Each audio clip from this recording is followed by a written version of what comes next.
Hello বন্ধুরাও, তো ফিরে এলাম আজকে অনেক দিন পর তোমাদের সাথে কিছু খাবার দাবারের ভিডিও নিয়ে। মাঝখানে প্রায় রেস্টই নিচ্ছিলাম বলতে পারো, বাড়িতে পুজো ছিল, পুজোর রেস্ট কাটিয়ে উঠেছি। তো শুক্রবার দিন রাত্রে করেছিলাম চিকেন কষা আর রুটি, 4 পিস চিকেন লেগ পিস করেছিলাম আর রুটি করেছিলাম। বাবাকে দিয়ে দিয়েছিলাম আর আমাদেরটা ছেলে খেয়ে নিয়েছিল।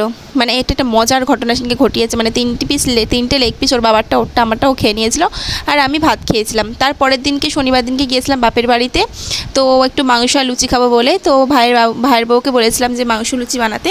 বাবা মাংস এনে দিয়েছিল আর ও রান্নাবান্না করেছিল, মাংসটাও করে ফেলেছে, ওদিকে ময়দা ফয়দা মেখে সব রেডি করে গেছিলো।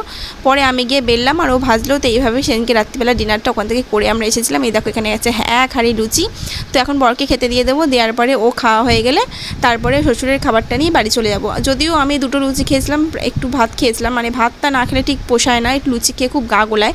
তো ওই জন্য আমি 2টো লুচি খেয়েছিলাম আর একটুখানি ভাত খেয়েছিলাম। ভিডিওটা কেমন লাগলো অবশ্যই জানিও। এরপরে আরও ভিডিও আসছে, চলো টাটা।